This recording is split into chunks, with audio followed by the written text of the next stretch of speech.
Earth did not reply to the Galactic Council's ultimatum immediately. For 3 long days, the planet remained silent. No broadcasts, no responses. The Council believed humanity had backed down. Some members even celebrated early, calling it a victory without war. But behind that silence, Earth was preparing, not out of fear, but out of purpose. In a secure underground base deep below the Rocky Mountains, leaders from all nations had gathered. They sat around a large circular table, surrounded by screens displaying orbital maps, alien fleet movements, and classified intelligence. President Elena Carter stood in front of them, her expression calm but sharp.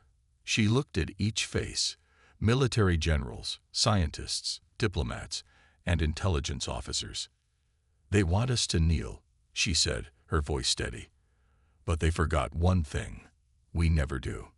A low murmur of agreement filled the room. Then she continued, "We will respond, not with fear, not with surrender, but with an ultimatum of our own." Across the planet, preparations began. Hidden military facilities that hadn't been touched in decades came alive again.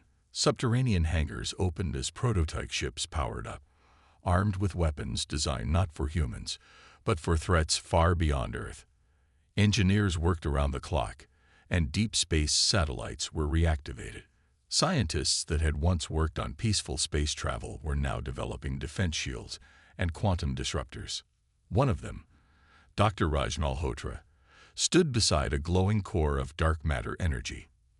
"If they come with force," he said to his team, "we'll meet them with science they've never imagined. This isn't just about survival anymore. It's about showing them who we really are." Meanwhile, in orbit, Earth's Space Command fleet was reorganized under the leadership of Admiral Marcus Hale. He was a war veteran, known for his precise tactics and cold focus under pressure. From his command ship, Resolute, he watched as vessels were fitted with newly developed pulse cannons and gravitic warheads. These were weapons made not just to match alien technology, but to surpass it. "We're not here to scare them," he told his officers. "We're here to remind them that humanity doesn't break. We adapt, we fight, and we finish what others start." Back on Earth, the global population had not been kept in the dark. The Council's message had been broadcasted worldwide. People were afraid at first. Many had never even seen a real alien, let alone thought of war with one. But when President Carter addressed the world, something changed. Standing before billions of viewers, she spoke simply. "They asked us to surrender our freedom. We refused. They claim peace, but threaten war. So we give them one chance to back down. After that, we show them what humanity truly is. We are not invaders. We are not conquerors, but we are survivors. And if they force our hand, we will become something they never expected." The speech went viral across hundreds of networks. People in cities and villages alike began preparing in their own ways. Civilians trained, students joined defense programs, engineers submitted designs for new spacecraft. The world, once divided by politics and borders, now stood united under one purpose. In the council chambers across the stars, reactions were mixed. Some alien representatives were shocked. Others were amused. "They're bluffing," said the Virene ambassador, his tentacled fingers tapping the table. "They don't have the technology. They barely left their system." But a few knew better. One elder, from the ancient Telari race, simply said, "You do not give ultimatums to wolves when they are quiet. Silence is their warning." Still, many in the council pushed forward, convinced that Earth would not resist if true force was applied. They sent scouting fleets to Earth's system, thinking their mere presence would be enough. But humanity was ready. The first scout ship entered Earth's orbit under stealth mode. Within seconds, it was locked on by over 50 satellites and drones. A calm voice was transmitted directly to the alien vessel. "You are trespassing. Leave or be removed." The alien captain laughed and ignored the message. That ship never returned. When the council heard of its disappearance, they were furious. They assumed Earth had launched a full attack. But instead of responding with war, humanity sent a single message back to the Galactic Council. Your scout ship violated our space and ignored our warning. We destroyed it to prevent escalation. We will not attack unless provoked again. But if you come to conquer, we will respond, not with words, but with force. We offer peace. Do not mistake it for weakness. This was the moment everything changed. The Council wasn't sure how to react. Never before had a developing species spoken back with such clarity. They reviewed Earth's energy signatures, fleet movements, and satellite networks again. What they found disturbed them. Earth's technology had advanced far faster than they thought possible.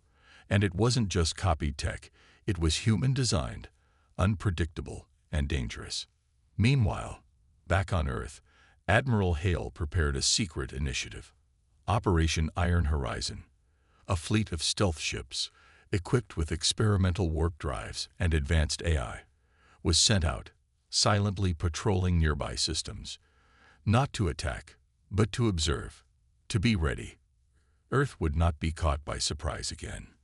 Inside the Resolute's command center, Admiral Hale stared at a star map with red markers indicating known enemy positions. If they think we're staying on our little blue planet, he said quietly, they're not paying attention.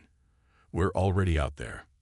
President Carter visited the main defense facility in Alaska, where thousands of troops trained in cold, brutal conditions. Watching them, she turned to her defense minister. Make sure the Council receives our final message, she said, and make it clear. Hours later, the Council gathered to watch Earth's second transmission. It was brief. Simple. A single image appeared on their screens, an Earth fleet in formation, weapons armed but not fired, and a single line of text beneath it. The galaxy asked for peace. We offer it once. If denied, we respond. No threats, no insults, just the promise of action. In those quiet moments after the message ended, many alien leaders felt something they hadn't felt in centuries. Fear. Because this wasn't the rage of a wild species. This was the calm before a storm. The silence of a people who had suffered, fought, and survived for centuries. A species not bred for war, but one that had mastered it when needed. One that had now united not for conquest, but for protection. The galaxy was beginning to realize what they were truly dealing with. Not just Earth, not just humans, but humanity, united, determined, and watching. And they had just delivered their final warning. The silence after Earth's response was louder than any explosion. Across the galaxy, thousands of worlds replayed President Carter's message, trying to understand the meaning behind her words.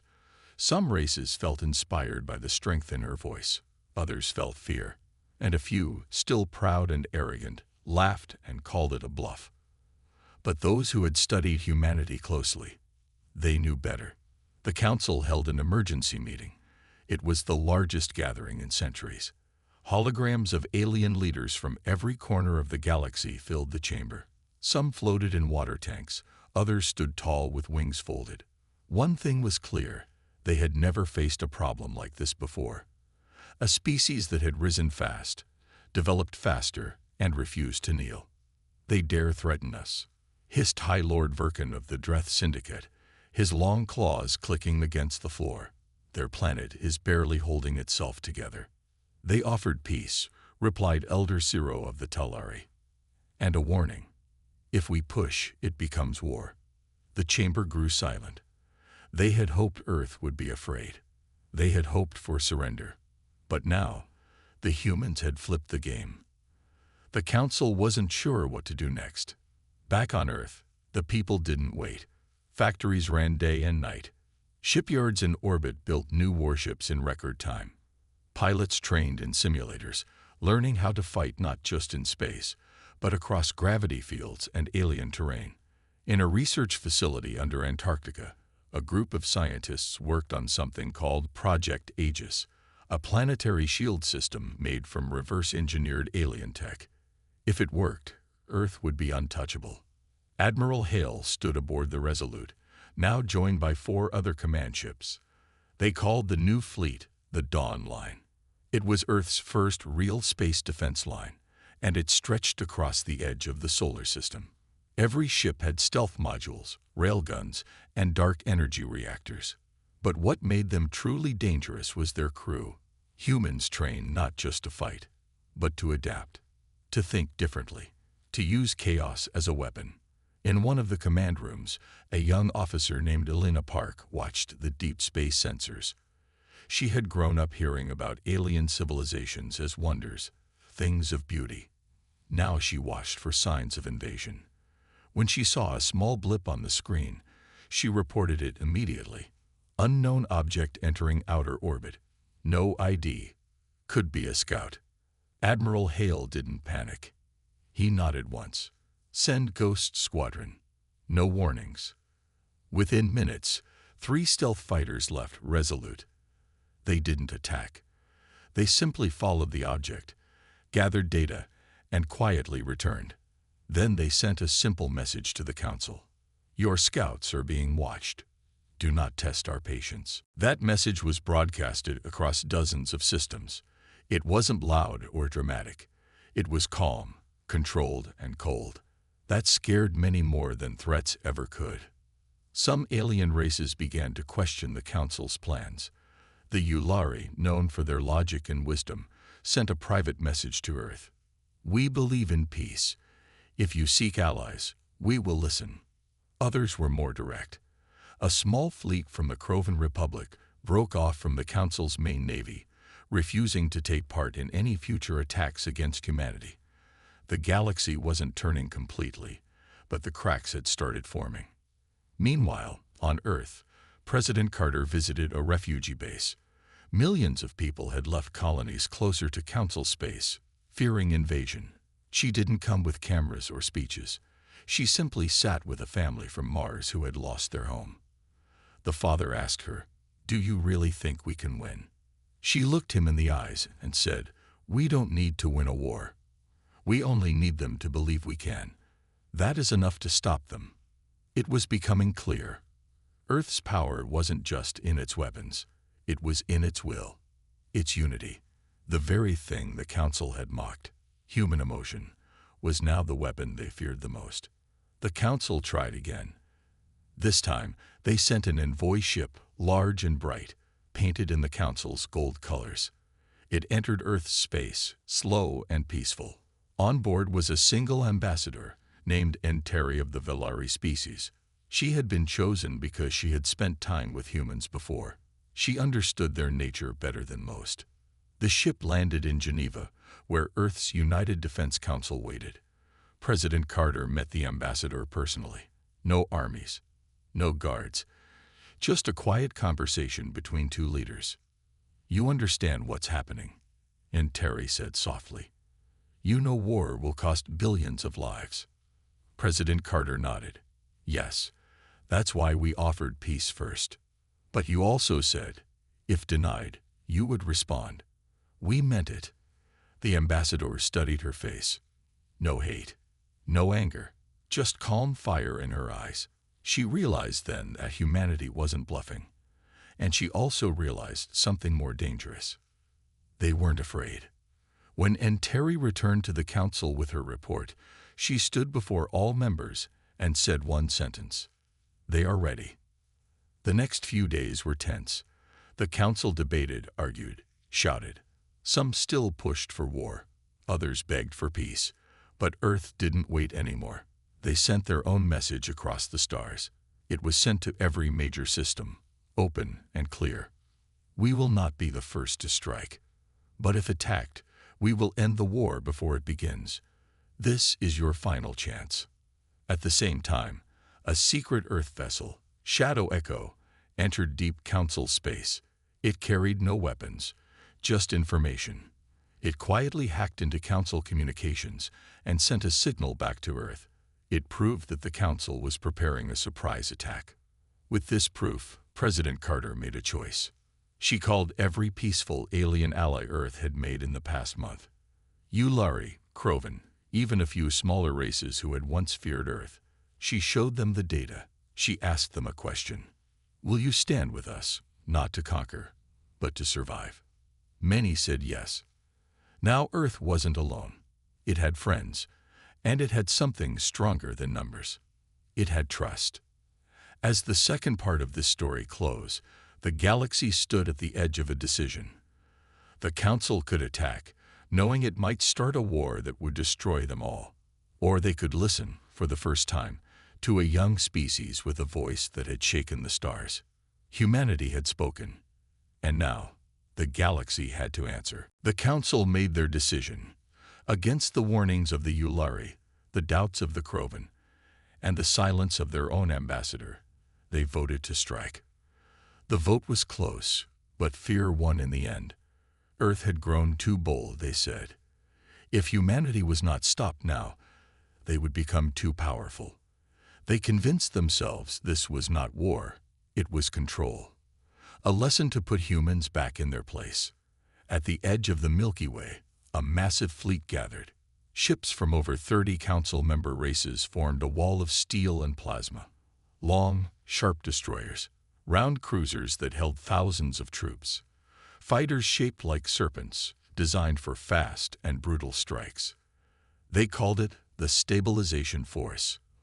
But in truth, it was the biggest invasion fleet in 1,000 years. From Earth, the fleet looked like a storm. Dozens of sensor alerts lit up the skies. Civilian eyes saw only stars, but military eyes saw war. President Carter stood in the Earth Defense Command room, watching the red dots move slowly across the screen. There was no panic in her face, no fear, just focus. Admiral Hale joined her. They've decided, he said simply. She nodded. Then we will show them ours. Admiral Hale left immediately. Back aboard Resolute, he gave the order. All units to battle positions. The Dawn Line, Earth's outer defense fleet, activated. Thousands of drones flew out from their carriers like flocks of birds. They weren't designed to win the war. They were designed to delay. And they would. At the same time, Earth's network of satellites powered up. These were not the ones used for communication or weather. These were defense satellites, part of Project Aegis, hidden for years, waiting for this exact moment. A shimmering energy field began forming above Earth. It was not complete, but enough to protect major cities. The Council fleet entered Earth's system with high confidence. Their ships were larger, more advanced, and greater in number. But they noticed something strange. Earth's forces didn't retreat. They didn't try to hide. Instead, they stood in formation, blocking the most direct paths to the planet. The humans weren't running. They were daring them to come closer. The first contact happened in silence. No words. No negotiation. One of the Council's scout ships opened fire on a human drone fleet. It destroyed several targets quickly, then exploded. Earth's counterattack was fast and direct. No time wasted. The Council fleet pushed forward, and the first battle began. From the bridge of Resolute, Admiral Hale gave calm orders. His fleet used hit-and-run tactics, speed over strength, confuse, divide, and trap. Earth ships weren't trying to crush the enemy. They were trying to survive long enough for something more. A message arrived from the Council's command ship. Stand down, Earth fleet. You have no hope of victory. Admiral Hale replied with a simple phrase. We're not here to win. We're here to make sure you don't. Then he shut off the channel. Across the battlefield, strange things started happening. Council ships reported their targeting systems malfunctioning. Some of their drives overloaded.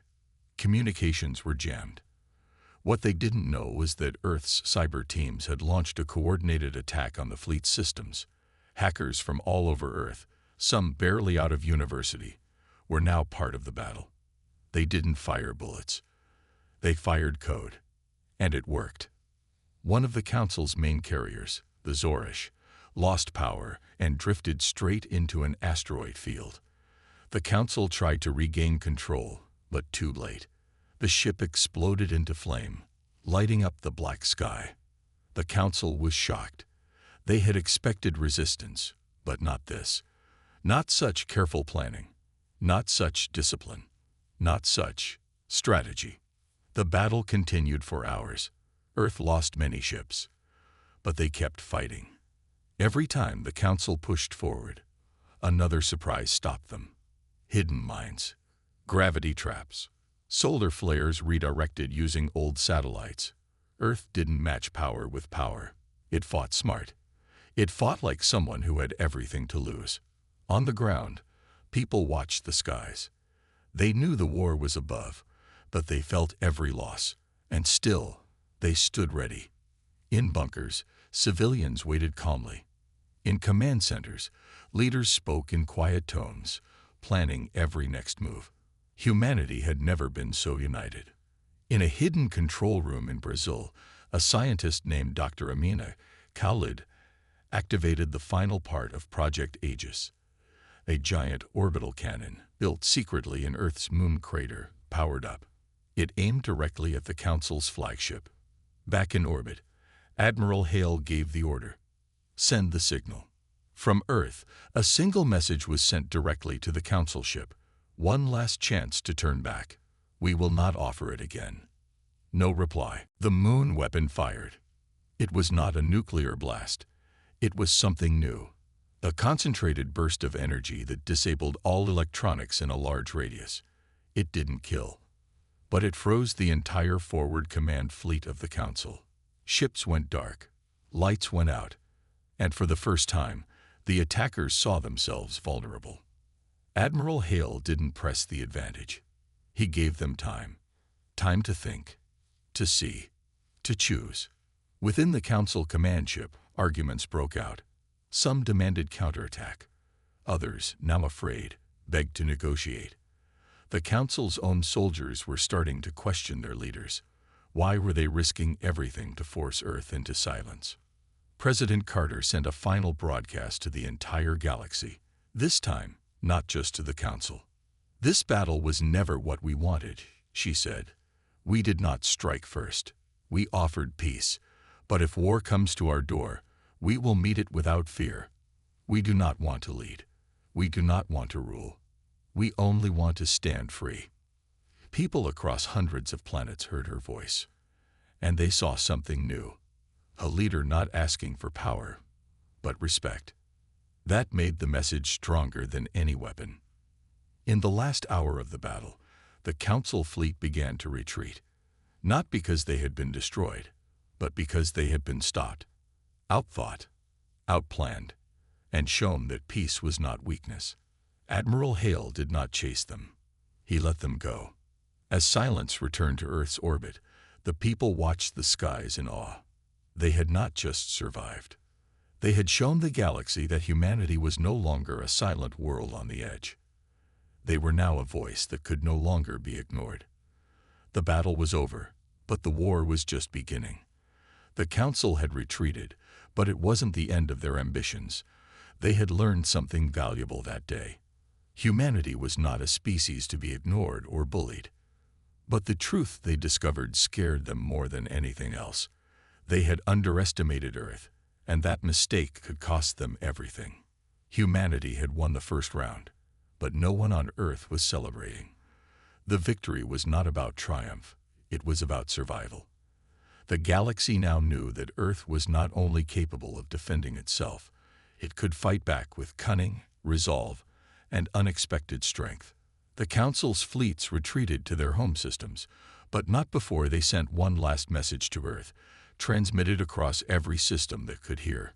It was a simple phrase. This is not over.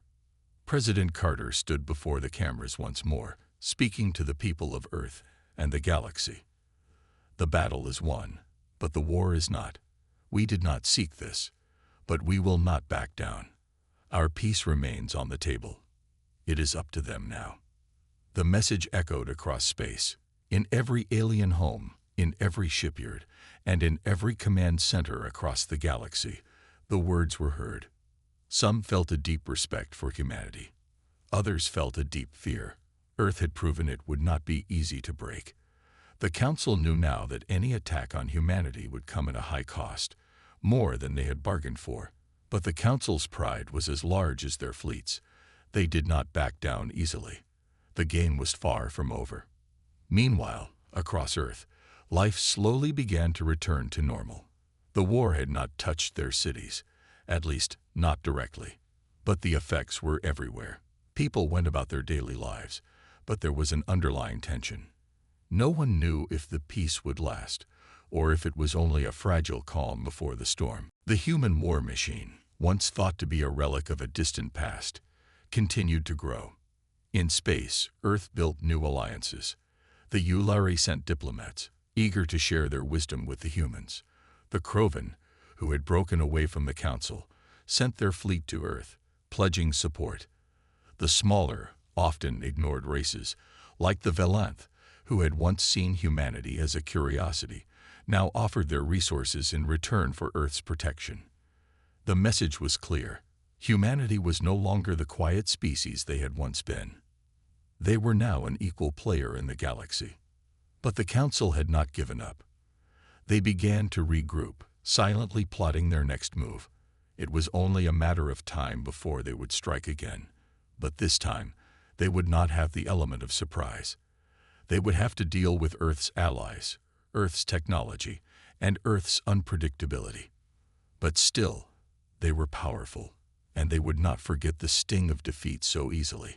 Back on Earth, Admiral Hale was the hero of the hour. Yet his thoughts were on the future, not the past. In the briefing rooms of the Defense Command, he gathered his team. They had been preparing for something like this, a longer war, one that would require not just weapons, but patience. In the next few months, more ships would be built, more weapons would be tested, and most importantly, more strategies would be developed. Hale knew that Earth's strength was not in brute force. It was in their ability to adapt, to think creatively, and to outlast their enemies. "We've won the first round," Hale said to his officers, "but don't fool yourselves. The real challenge is still ahead. The Council isn't going to stop just because they lost a battle. They will come back stronger, and we need to be ready." Among the human allies, one species stood out, the Ulari. They were a race of philosophers and scientists who valued knowledge above all else. They had offered humanity guidance and wisdom, but now they offered something more, their advanced understanding of alien technology. Dr. Amina Khalid, the scientist who had helped activate Project Aegis, began working with Ulari engineers to improve Earth's defenses. The Ulari's scientific expertise, combined with Earth's innovative spirit, created something unique, a hybrid technology that no other race had ever seen. This technology was called the Resonant Shield, a system capable of deflecting even the most powerful energy blasts. Meanwhile, the Velanth, a small but resourceful race, began to teach Earth forces how to survive in hostile environments. Planets with extreme gravity, unpredictable weather, and alien ecosystems. Earth's soldiers, once accustomed only to the dangers of their home world, now trained for alien worlds. They learned how to adapt and how to fight on terrains that Earth had never even imagined. Earth's alliances grew stronger, and soon they had a fleet that rivaled that of the Council. It wasn't just size that made the Earth fleet dangerous. It was the sheer unpredictability of human tactics. Where the Council fleets were rigid, human fleets were flexible. They adapted on the fly, using whatever tools and resources they had at hand. Despite this, President Carter knew that the Council was only waiting for an opportunity to strike. She had ordered more ships, more weapons, and more training. But she also knew that their greatest weapon was not their fleet.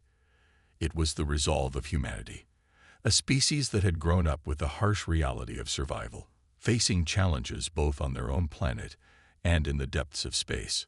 A species that did not back down when threatened. A species that fought with everything it had. Still, not everyone agreed with Carter's stance. Some in her government wanted to negotiate further, hoping to find a peaceful solution before more lives were lost. Others, still scared by the Council's aggressive tactics, wanted revenge. But Carter, despite the pressure, remained calm. She understood the cost of peace, and she knew the cost of war. In her heart, she believed that humanity could find a way to live in harmony with the galaxy, but only if the galaxy was willing to respect them. Peace is not a gift, she said to her advisors. It's something we must all agree to work toward. But we cannot give in to threats. We cannot give in to fear. As Earth prepared for the next phase of the war, the Council continued to strengthen their forces. They were not willing to admit that they had been wrong, but the fear that Earth had instilled in them could not be denied. They knew that humanity was no longer a target to be destroyed. Earth had become a force to be reckoned with. The stage was set for the next great confrontation, and the galaxy watched in silence as Earth, once a backwater planet, now stood at the center of a galactic struggle that would determine the future of every species in the stars. The peace that had once seemed so simple was now a fragile thread. Would the Council make peace, or would they push humanity into a fight for survival that would shake the foundations of the entire galaxy? Only time would tell. But one thing was certain: humanity had earned its place among the stars, and they would fight to keep it. The galaxy was on edge. Every species, from the smallest colony to the largest empire, could feel the shift. Humanity, a once young and relatively insignificant species, had proven its strength. No longer could anyone dismiss Earth as a backwater planet. It had become the center of a power struggle that threatened to reshape the entire galaxy. President Carter sat in her office, staring out at the stars. The silence was deafening. The Council had not yet responded to their ultimatum, but she knew it would only be a matter of time. The threat of war hung heavy in the air, and the tension between Earth and the galactic powers was palpable. Yet there was something else she couldn't ignore: a sense of growing unity within her own people. It was as if the very nature of humanity had changed. They had been pushed to the brink, and now they would fight not just for survival, but for the future of their species. Admiral Hale was at her side, as always. The two had fought side by side during the first battle, and they both knew the hard truth. The Council would not give up easily. They would return, stronger than ever, and they would come with a vengeance. But what the Council didn't understand was that humanity didn't fight for glory. It fought for something deeper. It fought for its right to exist, to grow, and to thrive. "We've made our stand," Hale said, his voice calm but firm. "But we need to be ready for what's coming. The Council won't back down. They will come with everything they have." Carter nodded. "I know, but we've done something they didn't expect. We've united. And not just Earth. The galaxy is watching us. We're not alone in this anymore." Across Earth, the message was spreading. In every corner of the planet, from the towering skyscrapers of New York to the quiet villages of the Amazon, people were waking up to the reality of their place in the galaxy. The fear of the unknown was gone. The fear of the Council was gone. What remained was determination, a fierce resolve that burned bright in every human heart. The alliances Earth had forged were stronger than ever. The Ulari were now full allies, providing advanced technology and diplomatic support. The Krovan had offered their own fleet, which was now integrated into the human defense network. Even the Valanth, the smallest of Earth's allies, had proven themselves invaluable, offering their knowledge of alien ecosystems and survival tactics in harsh environments. But it was not just military support that humanity had gained. The galaxy's perception of Earth had changed. Species that had once viewed humans as primitive and weak now looked at them with a mixture of respect and fear. Earth had shown the galaxy that it could stand up for itself, and that made it a force to be reckoned with.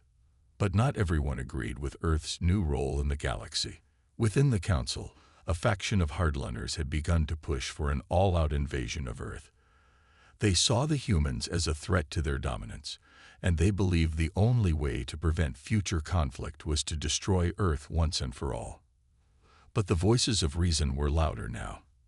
There were those within the Council who understood the value of diplomacy, who believed that Earth's rise could lead to a new era of cooperation, not war. But those voices were being drowned out by the growing drumbeat of war. The Council had issued their own ultimatum to Earth. It was a demand for unconditional surrender, for Earth to abandon its military alliances and submit to Council authority. But President Carter stood firm. "We will not bow," she said in a speech that was broadcast across the galaxy. "We will not be silenced. Our people have earned their place among the stars. We will not relinquish that right." The message was clear. Earth was no longer a pawn in the Council's game. It was a player, and it would fight to protect its place in the galaxy. Back in the war rooms of Earth's Defense Command, the preparations for the inevitable conflict were underway. Ships were being upgraded, new weapons were being tested, and training exercises were intensifying. The people of Earth were ready.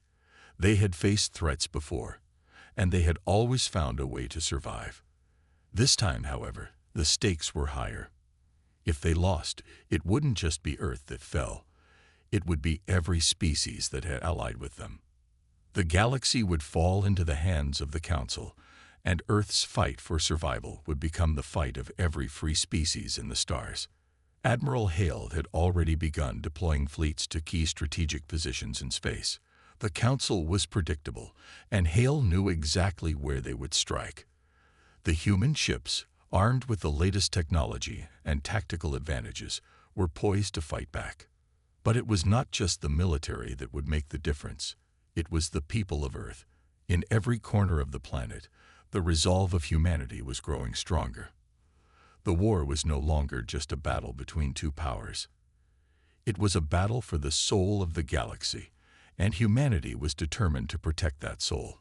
As Earth's fleets prepared for the coming conflict, President Carter met with the leaders of their allies. The Ulari offered their support, sending diplomats to help negotiate with other neutral factions.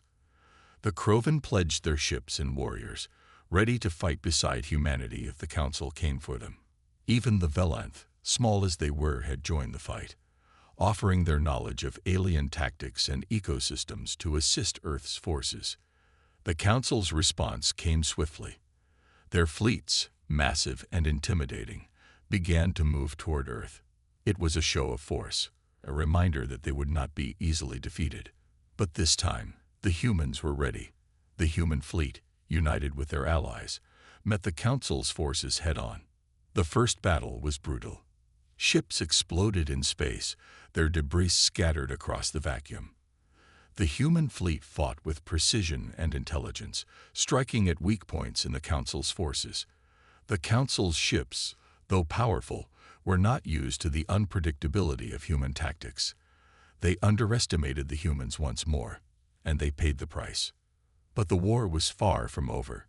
It would take more than one battle to defeat the Council. The galaxy had been thrown into chaos, and now it was up to humanity to decide whether they would live in fear or take their place as a power to be respected. As the battle raged on, President Carter's voice echoed across the galaxy once more. "This is not just our fight. This is the fight of every species who values freedom. We will not be conquered. We will not be ruled. We will fight until the last breath, and we will stand together.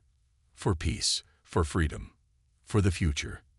The Council may have thought they could crush humanity with force, but they hadn't counted on the spirit of a people who would never back down. The war for the galaxy's future had begun, and Earth, no longer a silent world, stood at the heart of it. Humanity had earned its place among the stars, and now they would fight to keep it.